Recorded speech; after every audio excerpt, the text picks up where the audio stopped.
সন্ধ্যা থেকেই মুষলধারে বৃষ্টি নেমেছে, থেকে থেকেই বজ্রপাতের আলোর ঝলকানি।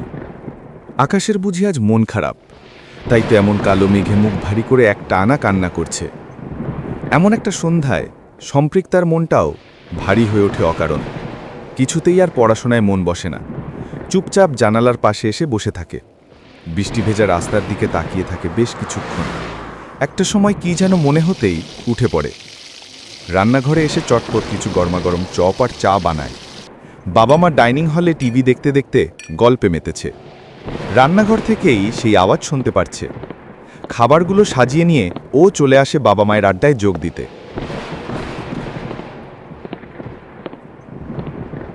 টিভিটা বন্ধ করো, বৃষ্টি উপভোগ করো। চার চপটা কিন্তু দারুণ বানিয়েছিস। হ্যাঁ, তাজা বলেছ। এরকম একটু সন্ধ্যার পারফেক্ট জলখাবার। বাবা, একটা ভূতের গল্প বলো না। বৃষ্টির দিনে ভূতের গল্প দারুণ লাগে। তখন আমার বয়স 20-21 হবে। সমবয়সী ছেলেরা মিলে দস্যিপনা করে বেড়াই একসাথে। একদিন ঠিক হলো রাতে পিকনিক হবে দিঘির ধারে, কিপ্টে রতন জ্যাঠার বাড়ির চুরি করে আনা মুরগির দিয়ে। সেই মতো চলল গভীর রাত পর্যন্ত পিকনিক। খাওয়া শেষে সবাই যে যার বাড়ির পথে পা বাড়ালো। আমি আর তোর হাবুল জ্যাঠা হাঁটছি দিঘির ধার দিয়ে।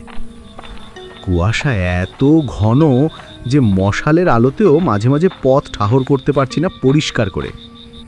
চারিদিকে এক অদ্ভুত নিস্তব্ধতা। দূরে কোথাও একটা কুকুর ডাকছে আর গোটা কতক ঝিঝি। হিম পড়ছে টুপ টুপ টুপ টাপ। আমরা এগিয়ে চলেছি। কিছুটা পথ যেতেই দেখতে পেলাম একটু দূরে এক গাঁয়ের বউ হনহনিয়ে হেঁটে যাচ্ছে। এত রাতে একলা একটা বউকে হাঁটতে দেখে আমাদের কেমন জানি সন্দেহ হলো। চুপি চুপি পিছু নিলাম। আশ্চর্যের বিষয়, আমাদের হাঁটার বেগ বাড়তেই বউটা যেন আরো জোরে হাঁটতে লাগলো। এভাবে কতক্ষণ হেঁটেছি জানি না।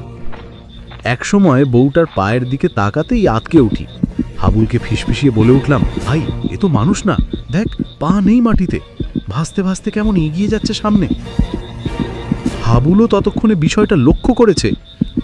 ভয়ে ভয়ে বলে উঠল, ভূত, পালা ভাই পালা, এক্ষুনি পালা। ততক্ষণে সেই অশরীরী দিঘির জলে নেমেছে, ভয়ঙ্কর দাঁত বের করে অট্টহাসি হাসছে। কি বিভৎস সেই রূপ! বড় বড় দুখানা দাঁত বেয়ে রক্ত ঝরছে, চোখের কোটরে জ্বলছে হলদে আলো। ভীষণ রাগে আমাদের দিকে তাকিয়ে আছে, যেন এক্ষুনি গিলে খাবে। এরপরে কিভাবে যে ঊর্ধ্বশ্বাসে ছুট লাগিয়ে বাড়ির উঠোনে এসে অজ্ঞান হয়ে পড়েছিলাম তা আর মনে নেই। জ্ঞান ফিরতেই দেখি মা আর বৌদি চিন্তিত মুখে বসে আছে। পরদিন থেকেই ধুম জ্বর দুই বন্ধুর। এই ঘটনার পর থেকে সন্ধ্যায় ওই পুকুরের আশেপাশেও আর কেউ পা মারাত না। বাবা, তুমি পারো। এই যুগে কে ভূতে বিশ্বাস করে?